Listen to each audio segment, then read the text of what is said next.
might be a little extra chaosy. But yep, bring on the chaos.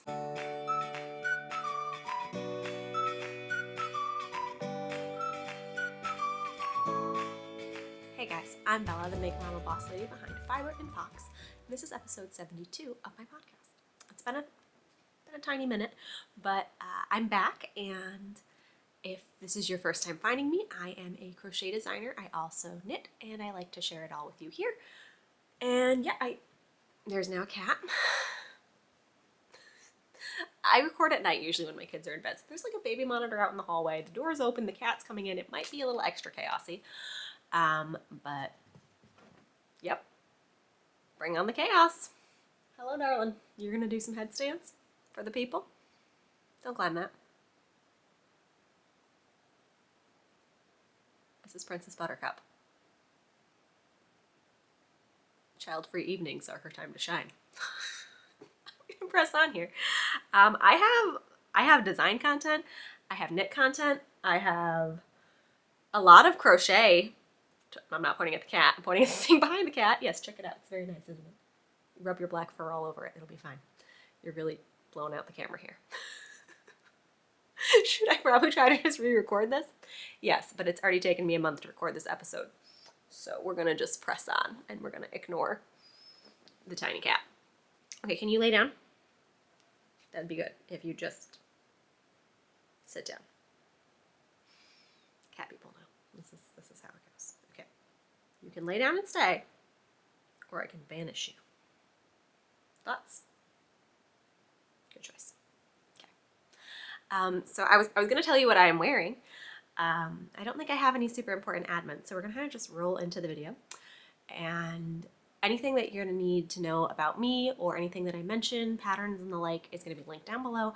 I'm pretty sure that goes without saying at this point, because I think everybody says it, and generally people know how YouTube works, but if you don't, down below the video, there's a description, and in that description, there will be links if you need them. So yes. But what I am wearing today is my fan Deco Tea. This is one of my crochet patterns. I would show up and stand up and show you, but there's now a cat on my lap. But it has this lovely little contrast color lace panel in the back. And it's tunic length, but it's easy enough to crop or change the length on. And yeah, this is in a DK weight cotton. But again, easy to customize there. So fan Deco Tea. It'll be linked for you. But I have a new design that's finished making the sample. I need to do, when I'm writing a design, I keep tedious notes in like a Google Doc, but not like maybe fully formatted, neat, tester-worthy pattern notes, just like, so I know, but I'm really meticulous about math and stuff and numbers and all of that, because in the past, when I would write patterns, I would kind of just jot stuff down, like when I first started out. I kind of just jot stuff down, and then I'd come back to it like a month later and be like, I don't even know how I made this. How is anybody else going to? So I take very tedious notes now. But it's in the Google Doc phase where it needs to move over to the pattern template and look a lot nicer than it does now. But eventually, we're going to be doing tester call on this. This is the Make Your Own Meadow shawl, which we talked about last time, and I've since finished and I finished doing the edging border bottom part today, and I'm just so thrilled with it. I'm not going to go into super a lot of detail on this one because we did talk about it a lot in the previous episode, but I'm making this out of some really special skeins of yarn that my parents had bought me in London. I will show you the yarn in a second, but this is another pattern in my dandelion stitch collection. Like I said, it's going to be called the Make Your Own Meadow shawl, because while this yarn is kind of chaosy, I think, especially with this stitch, I mean, usually you'd pick a tonal or something maybe lightly speckled. But this is kind of chaosy, and I kind of love it.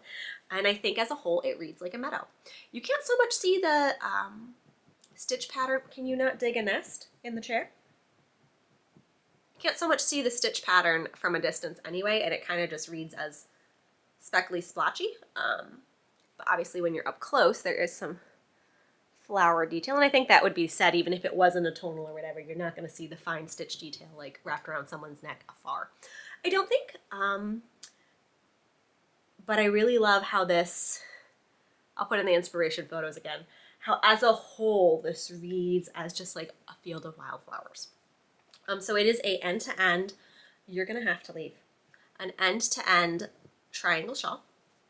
Tip to tip, end to end, I'm never really sure what the construction is, but you're increasing to a midpoint, decreasing.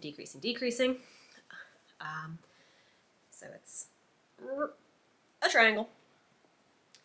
And yeah, very repetitive throughout with the stitch pattern. There will be a photo tutorial, a video tutorial on the stitch pattern. The video is already available on my channel if you're interested in this stitch. But I do include it in all of the patterns for my dandelion stitch. It's a modified version of daisy or star stitch, so it's not entirely of my own making, but I've modified it enough that I feel comfortable. Girl, you good? Just threw my notes on the floor. I feel comfortable enough calling it its own stitch pattern because I have to explain it every time either way because I've modified it. So dandelion stitch it is. And then I added today, I finished up, my notes back. I'm sorry, y'all. Can you see the cat? She's now perched on the arm of the chair. We're doing our best. I don't get a lot of recording time, and when I do, we're gonna just press on. I wish someone else was home to pet you though, because you're a lot right now. You can't, the shawl cannot suspend you midair. Please do not climb into the shawl like a cat hammock. Today I finished the border edging. I never know. I think it's an edging. The bottom. So it again runs from one end to the other along the bottom. And I wanted to create something leafy to go with the, Meadow theme. And I think I did. I'm really pleased. It hasn't been blocked yet. I will say the whole shawl is unblocked at this point. But we got like a leafy, peacoy looking thing of my own making. And I was really frustrated because I started this out before the weekend, and then the math wasn't mathing, or so I thought. As it turns out, the math was mathing. I just wasn't counting. Because one of the things that you learn when you're crocheting or knitting at any level, you learn very quickly that you don't know how to count. I think there's like memes and reels about this, but like I mathed this one out hard because obviously when you're doing some sort of lacy pattern or something, you need it to have like a stitch repeat so that it works out evenly and like the center point would be in the center and all of that. So anytime you're doing like a blanket or something where it needs to like meet in a corner and not just go straight across one edge, and even then you need some math involved or stitch multiples and whatnot. I did all the math right, but then I actually skipped a couple stitches or had too many stitches in a couple places. So I went back, redid it today, and I was like, oh my God, the math is good. I'm not crazy. Because there's nothing more frustrating when the like math is on paper, but then you can't make it happen in yarn, even though you know it should work. Because we're not a machine and you can't just program in the magical math formula. Sometimes you have to fight it. So I'm back, ripped it all out, redid it again. And I just think it's really pretty.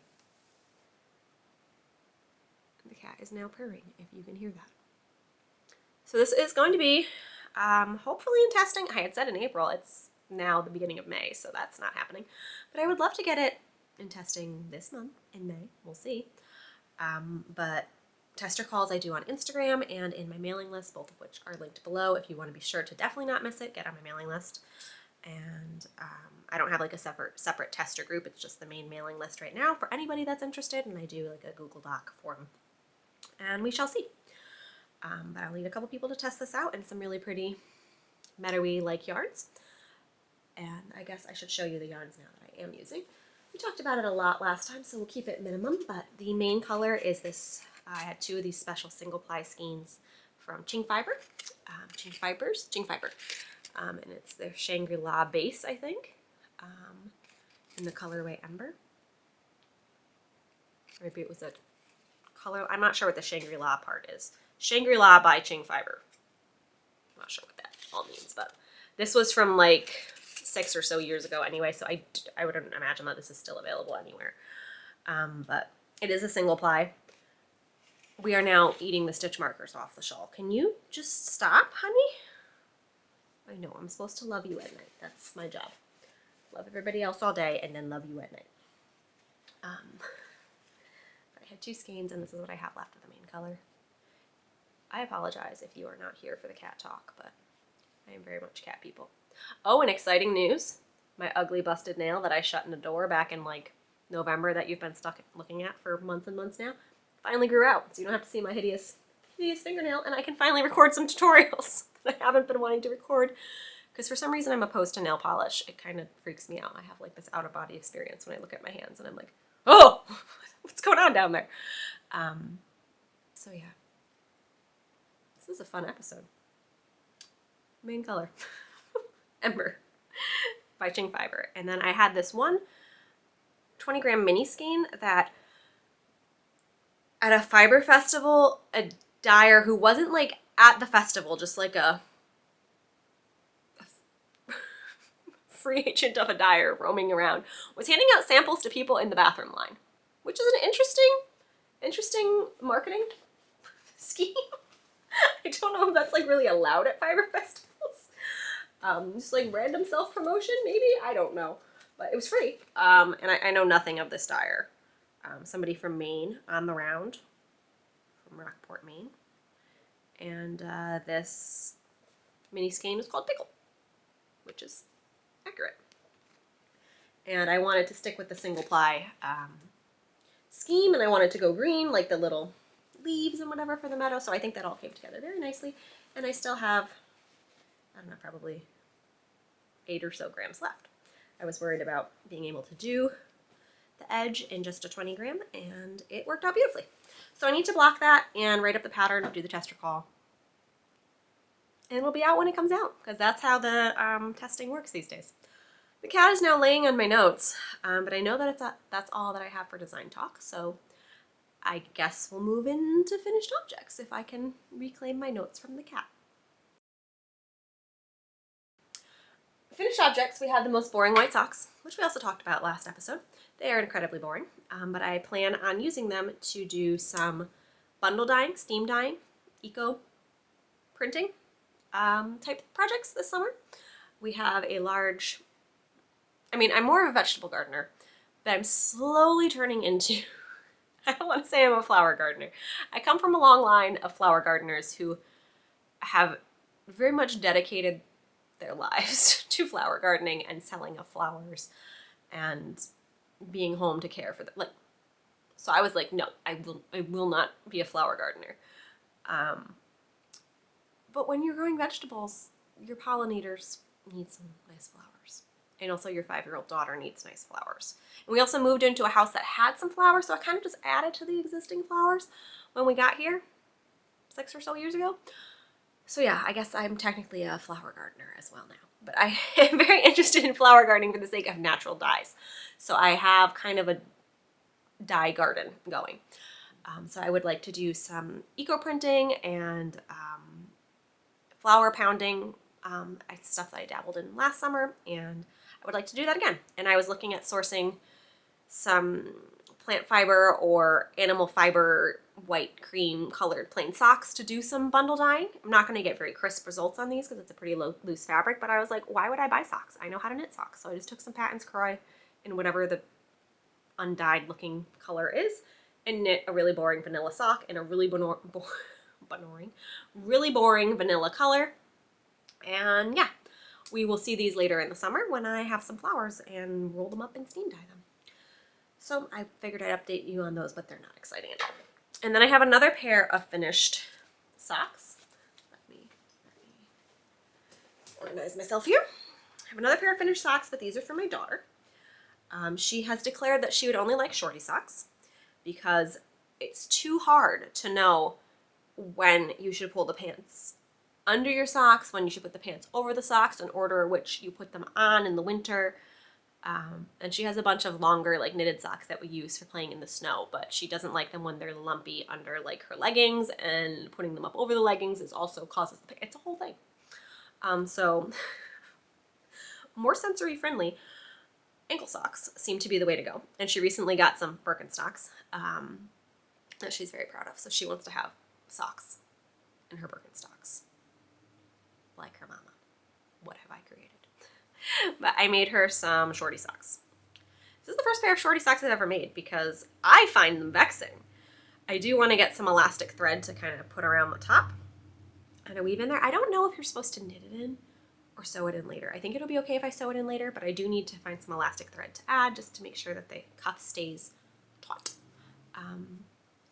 That's my neighbor with the motorcycle, if you heard that. But these are just some scrappy, the theme of this podcast is basically scrappy things, I think. A lot of scrappiness going on. Scrappy socks that I've made out of a couple different yarns that I had in stash. Really trying to use up some stuff that I have this year, this spring, whatever. Not like really strict about it in any way, but am trying to work through all that stuff.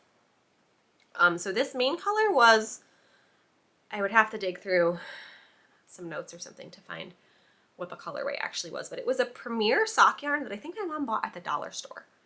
And it might be acrylic. It might be an acrylic wool blend. I'm not even sure. But I had used it for something else.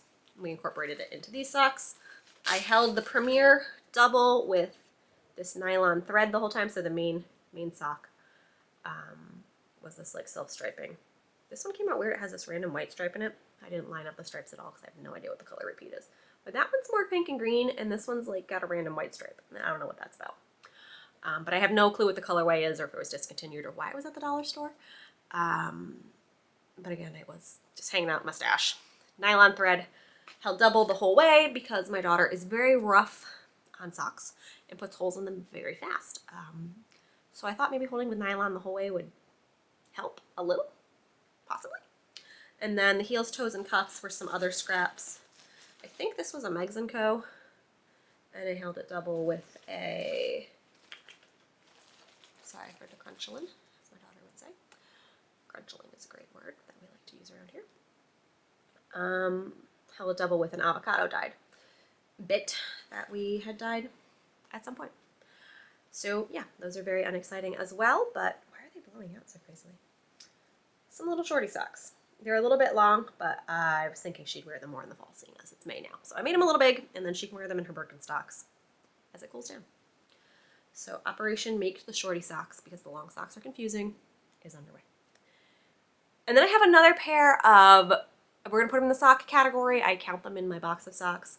A pair of baby booty slipper shoes. I don't physically have them with me because they were gifted this weekend to our friends who are expecting a baby soon. I have no idea what to make for summer babies. Both my kids are fall babies, and as a knitter and crocheter, I just feel like fall, winter, spring, like that is the time you make the baby hats and the booties and the cardigans and the, I mean, even the blankets. Like you could make a plant-based baby blanket for summer, but I don't know. I feel like at that point you're just using like a cotton swaddle because it's sweaty out, at least where we live.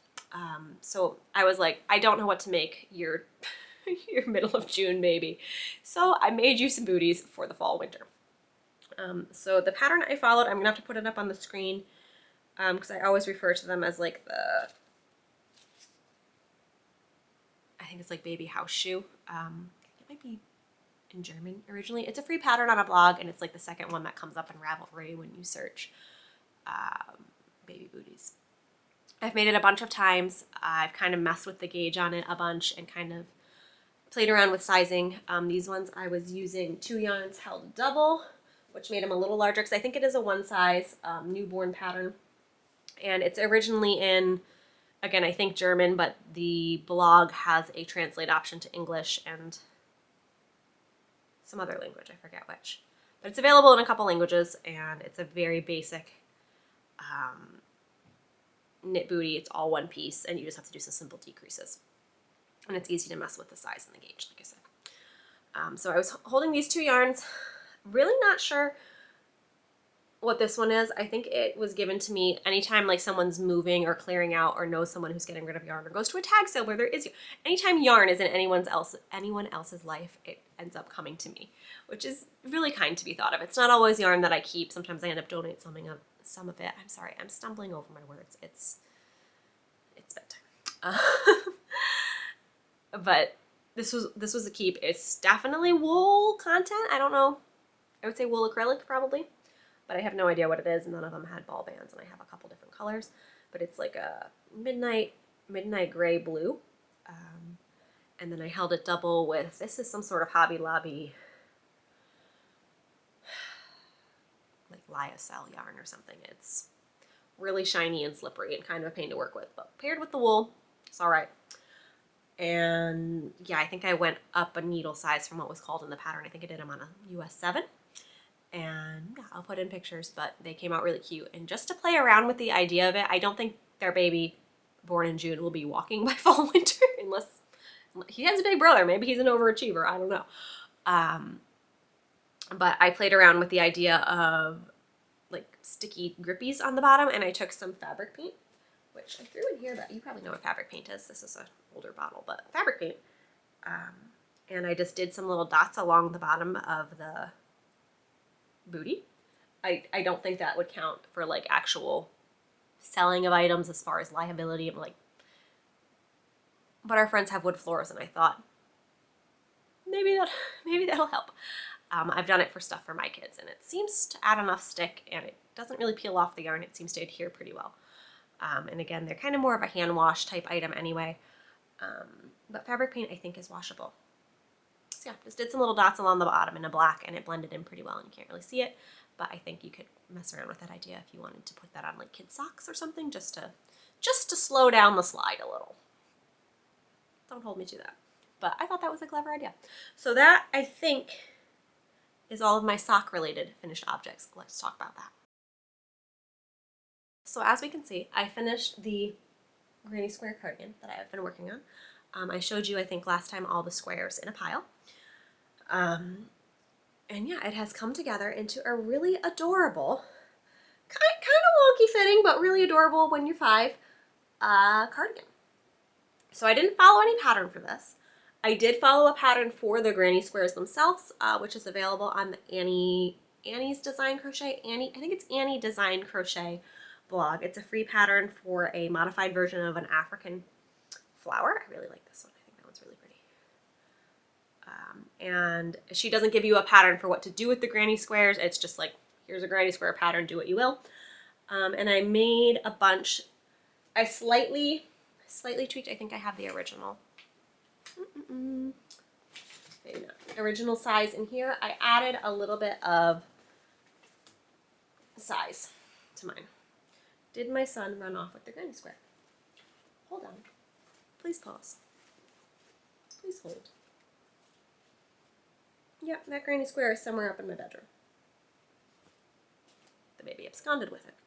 All right, well, the original is, I think, thinner on this final round. I think it was a single crochet. That's not a good one to show you. That's a really light one. I think this gray round. I think that was thinner, and then I also made the border around it larger. But all in all, untouched, same grannies. I made 32 of them. Yes, 16 on the front, 16 on the back. What I did not consider when I was making them, because I had thought a lot about, do I want to do them for the sleeves? Am I going to just do the body? When you look at a lot of the cardigans that are granny square, a lot of them are actually narrower in the front than they are in the back. So like maybe 16 in the back by just 8 in the front, like 4 by 4. Because then it kind of creates more of an open front. I hadn't seen a lot with butt enclosures, and I hadn't really thought about much measurements or whatever. I kind of just picked a size of granny square that I liked, held it up roughly to a cardigan that I had made my daughter that fit her pretty well, but a little bit larger just so it would fit again towards the fall. I think, I'm not sure what I would have done differently, but I think it's just a little funky fitting with the button band. And I also didn't do any sort of shaping initially, so it was just like a straight across, like a pillow shaped 16 by 16 squares. 16 by 16 front panel, back panel. And yeah, it kind of had a really boxy, like choky. Like this one is straight across, but it like fits well around. The cat is now in the lighting equipment doing I'm not sure what.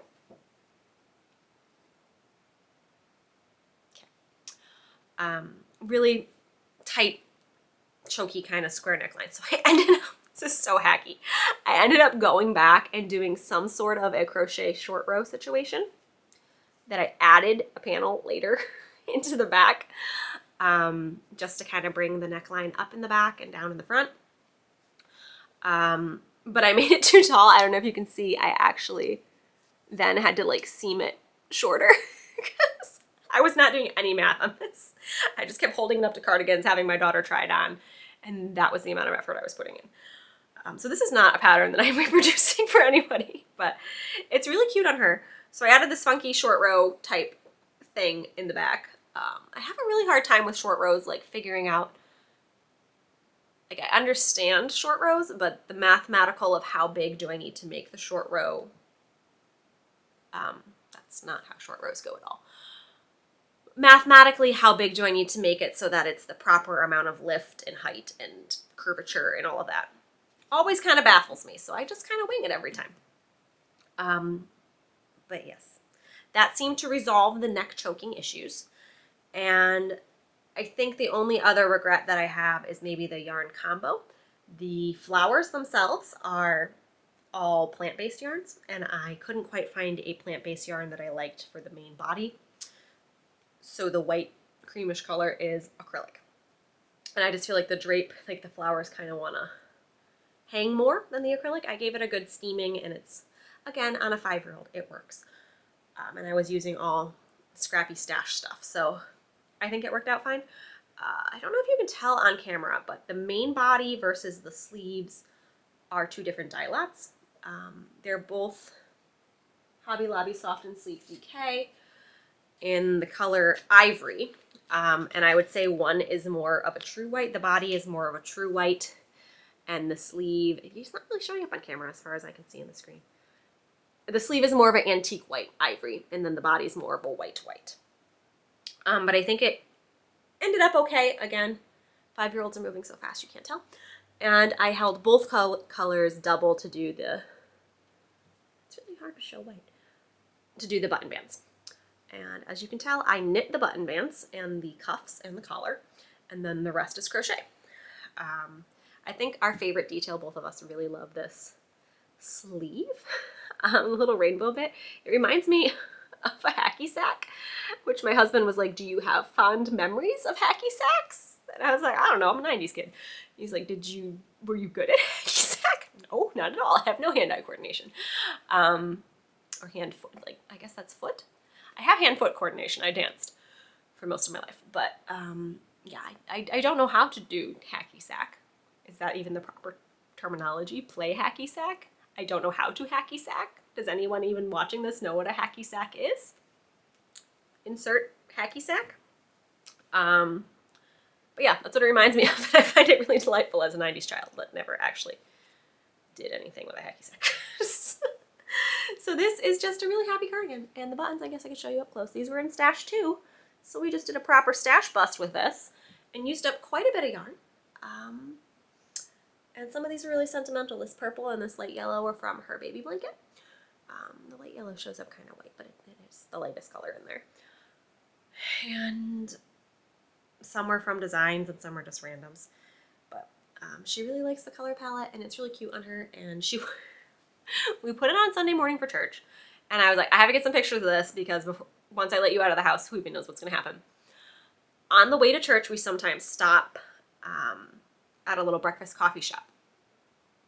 And within moments of getting there, she drops like 2 inches of ketchup on the front button band. I think I got it out. Like, I don't think you can see it, but like right here was a huge ketchup smear. And I was like, really? Really, child? We haven't got to church yet. But I gave her ketchup, which, that's on me.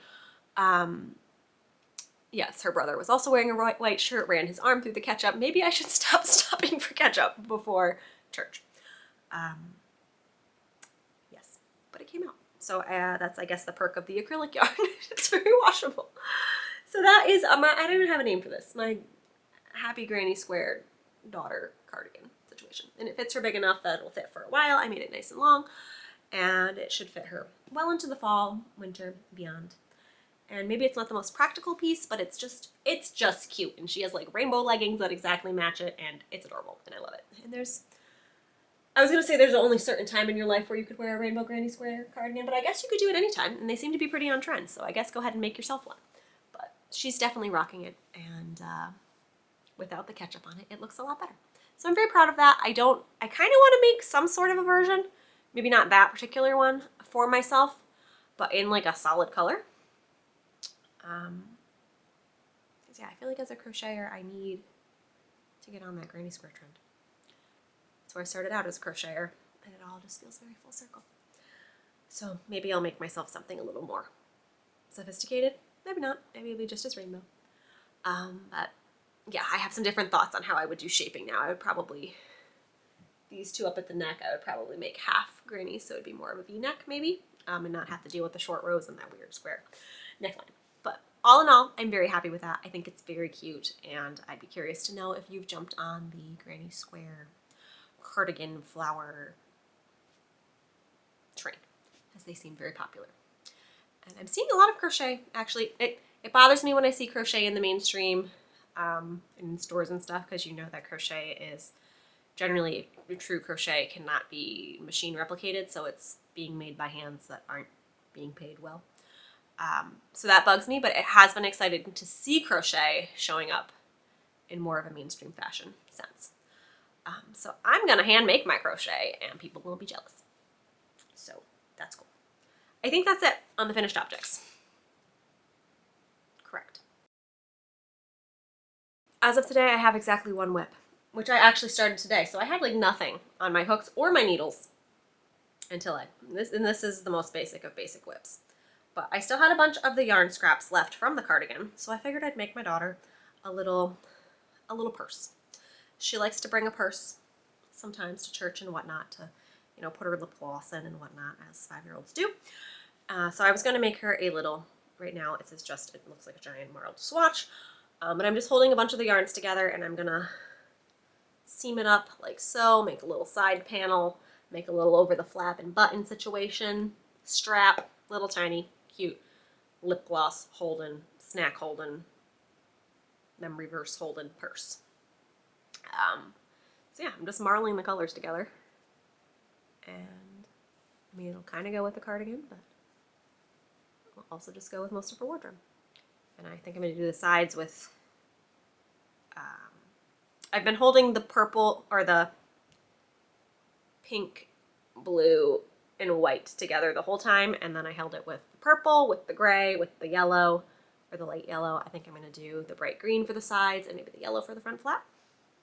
Cute button, nice little strap, maybe some fancy finishes, I don't know. But yeah, that is literally my only whip, which I'm probably going to go finish after recording this. And then I will have absolutely nothing on my hooks or my needles, other than like sewing in ends on the shawl and blocking it, which is a weird feeling.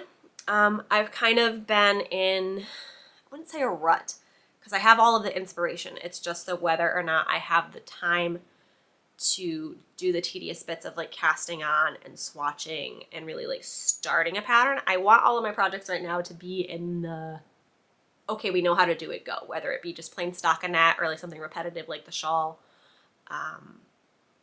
where I already know what I'm doing and I can just do the thing. I don't want to think about shaping. I don't want to think about reading charts. I don't want to think about writing charts. I don't want to think about really anything. I get pockets here and there to actually work on stuff, and I just haven't been in the mood to really, I don't know. And we were supposed to be going on a road trip a bit back, and I was going to do some car knitting, and then my whole family ended up getting sick, and we canceled it, and we were all very sad. But it was a good call, but I didn't get to work on the like summer garments and things that I had planned to work on that trip as I was sitting on the passenger side. So I need to come up with what I'm making next. I would like to really get that shawl written up, but I would like to do some summer tanks and tees. I have a whole bunch in my Ravelry favorites that I really just can't commit to. I don't know, there's so many that I want to make, but again, the matter of swatching and figure out the right size and then doing things like short rows and or lace panels or whatever. The tedious bits, I just don't have it in me right now. So that's coming eventually, I guess, because I gotta make something. Can't just make scrappy purses. I guess I could just make scrappy purses, but I don't need more scrappy purses. So I do really want to get some garments back on the hooks and or needles for myself. I feel like, yeah, that's what I need. I realized, though, that I didn't last episode give you an update on the Mohair Monster Mayhem project that we had talked about in, I think, episode 70. Quick recap, if you missed that, I was frogging a previous sweater of yarn that I had bought at an auction house where I previously worked, like 8 or so years ago.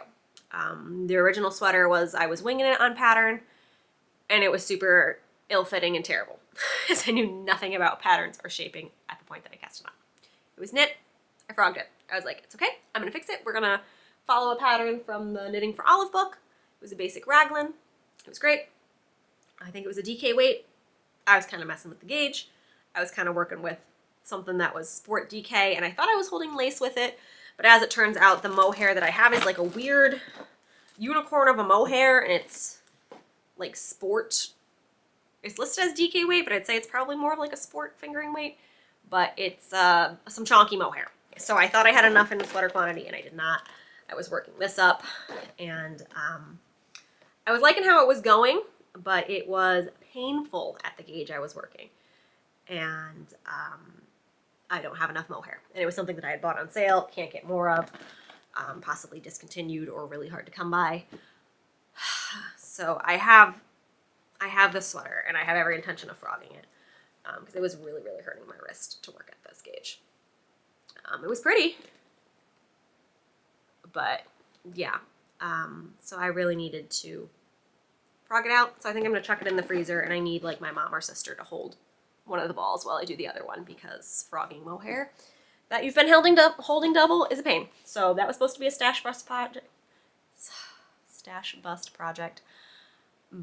but it is now just sitting in the same bag that it was for like 8 years, still not a sweater.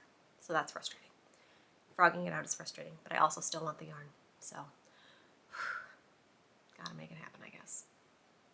So that's disappointing, but we have been making great projects out of lots of stash yarn, so that is, I guess, a win. One loss, but it still remains my only outstanding whip. I just can't get rid of that yarn. So we'll see. Anybody want to help me frog it? I know I just talked a whole bunch about busting stash and using up my collection of yarn, but a local yarn store to me, Village Wool, in Glastonbury, Connecticut, is moving. They're changing buildings, not closing down, but moving. So they were having a sale on all of their sale yarns. The yarns that were normally on sale were more on sale. They were like all $2 this game, which a lot of them are discontinued, which has got me in trouble before because I buy these yarns and then I can't get more of them. But I get really good deals that way. Normally their clearance section is 70 to 75% off sale price or regular price. But everything was just $2 and it was all just in bins, kind of a scavenger hunt, while they're clearing up the shop trying to move. And I had a gift card still, so I was like, I don't need more yarn, but who can resist $2 yarn? So I went with my mom and I got a bit of yarn. I don't think it was anything too wild, but I got a bit of yarn, and then they had any patterns that were, I don't know how they had them organized, because they had some patterns that were on sale, patterns and books, and then a lot of patterns that seemed like they were maybe promotional from companies with yarns, that were just in boxes for free. Like, take as many as you want, they're free. So I got a couple of books and some yarn. So let me just show you. I'm apparently on a single ply kick. I really like this color. This is one of my favorite colors. I think I have 6 of these, possibly more. 5 of these. I bought however many there were. There's 5. 5 of these little donut balls. That's showing up more fire engine-y. It's more of a cherry red, I'd say. That's a little more accurate. It's a little darker, but a really pretty deep red, and it's the yarn company. I have another yarn by them that I've had to Google the logo because it's some loopity-doopity nonsense that fire that graphic designer, because that just looks like yarn, but it says something.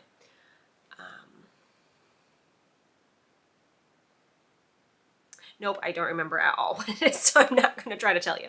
But it's 80% wool and 20% silk, made in Italy, and it is 25 grams.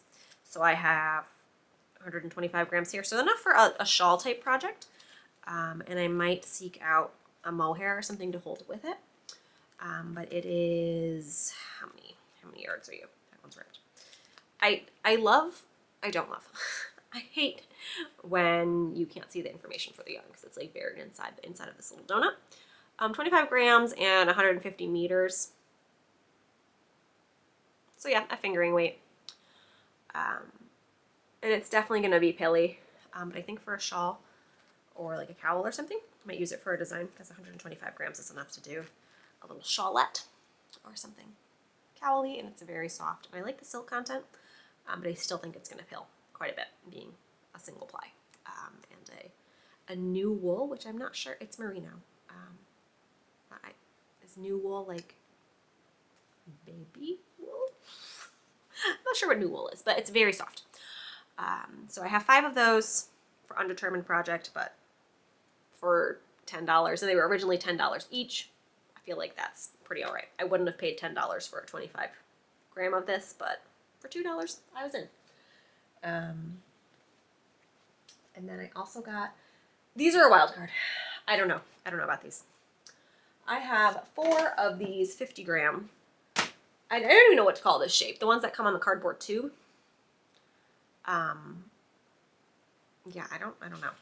This is called it's by Lana Grossa, About Berlin Spotty, and it's a shiny it's not quite a tweed because it's like just plied around something else, and there's like it's not really showing up great. Little sparkly bits in there in a whole bunch of different colors.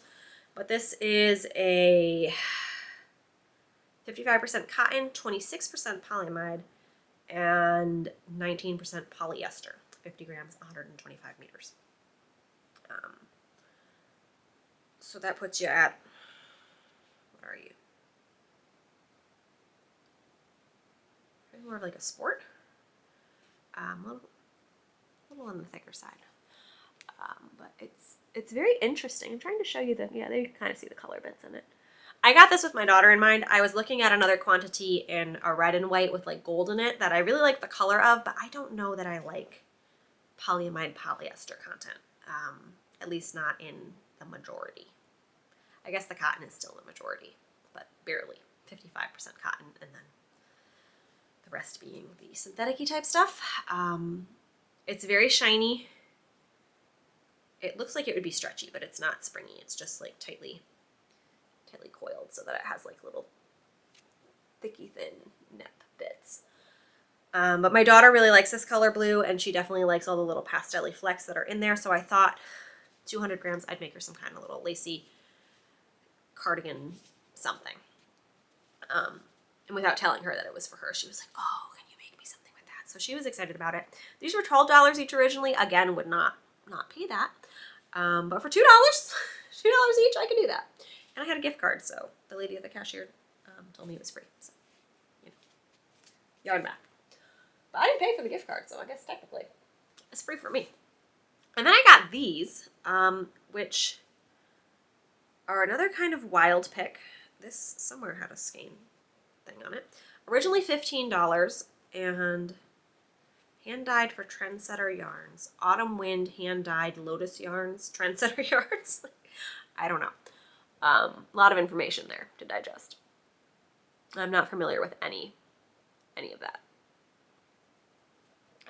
But this is a 90% cotton, 10% cashmere. 175 yards per 50 grams. And it feels very cottony. I don't know that I feel that. I guess it's pretty soft. But it's ever so drapey. Drape demonstration. You got it? And the color is African Safari. But I really liked the jewel tones. You know I love me a jewel tone rainbow. So this, I think, is also going to be some sort of cowl. It might be fun. I have to open it up and really look at the color changes. They seem a little longer, but it might be fun. And some sort of dandelion stitch type thing, similar to the Make Your Own Meadow, because I feel like this would work up in a meadowy type maybe a fall rendition of something. It's cotton, but I don't know. Something pretty. So those are my yarn purchases, which altogether is 2, 4, 6, 8, 10, 12, 14, 16, 18, 20, $22 off a gift card.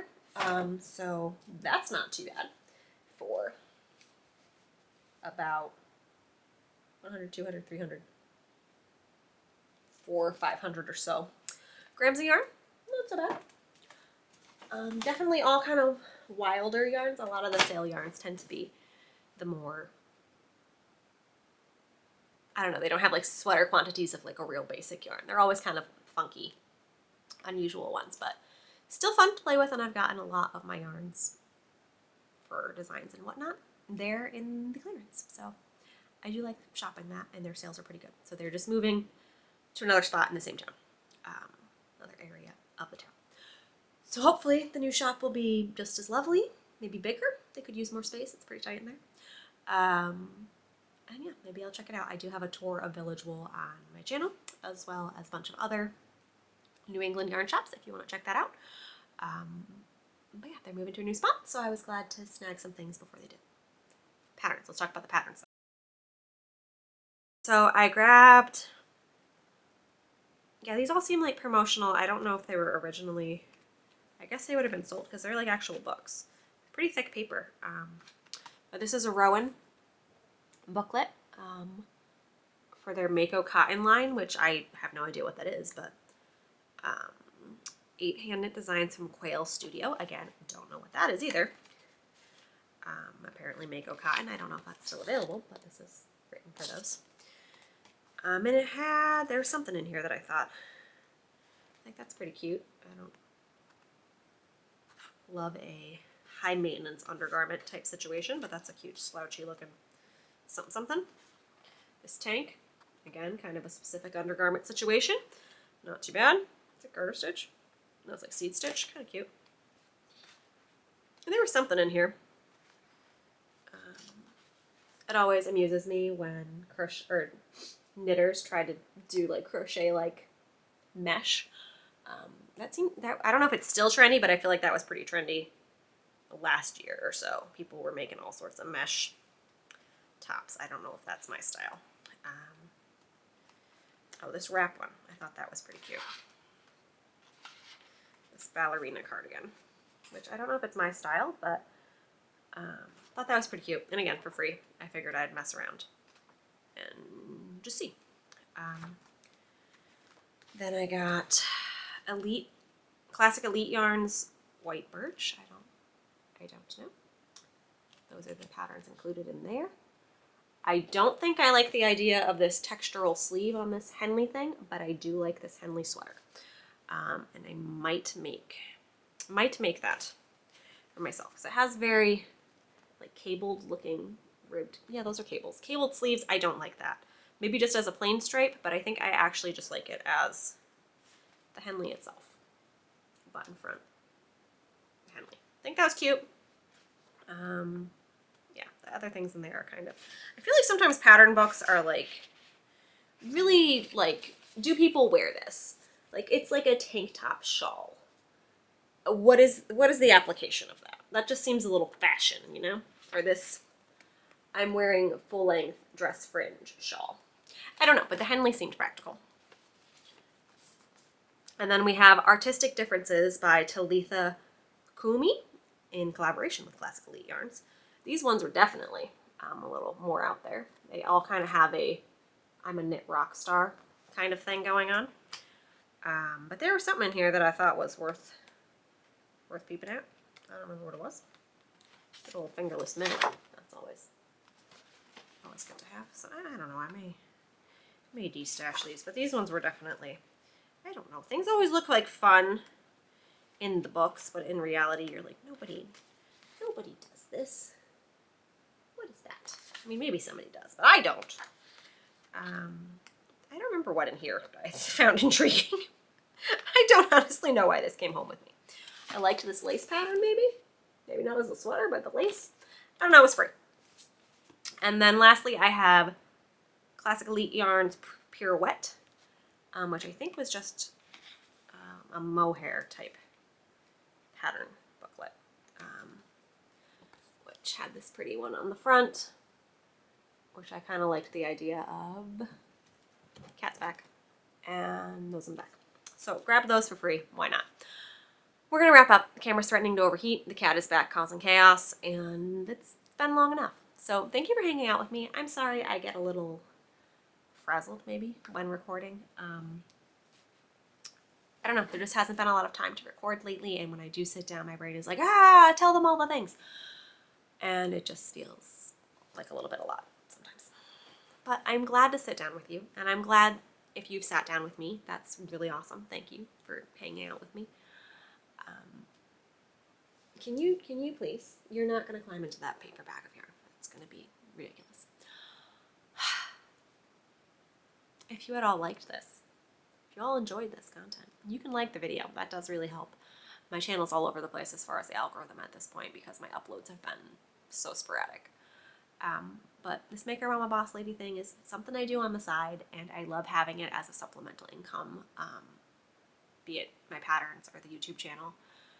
It's fantastic to be able to supplement and have like passive income and all that, but I would really like to get back on the schedule of regular posting, and I have a bunch of videos that I need to record now that my finger is not horrible looking, tutorials and reviews and things that I want to do, and there's going to be more natural dyeing stuff coming this summer. Yeah, I like hanging out with you guys. I like telling you about my stuff, and I would love to hear about your stuff. So thank you for spending a little bit of your time with me and working with my cat and my stumbling over words and my nighttime mom brain. I appreciate you guys, and for anybody that's in the same boat, keep on making when you can and keep the main things the main things. The cat is now snagging my sweater and demanding I pet her. So I'm going to go do that, and I will catch you in episode 73 whenever that may be. And keep an eye out for a tester call for the Make Your Own Meadow show. Thanks, guys. I'll see you next time. Bye. Are you happy now?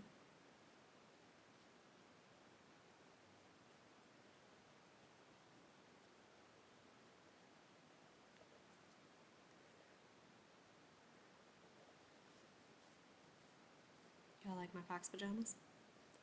I trick y'all into thinking I'm wearing knitwear every time.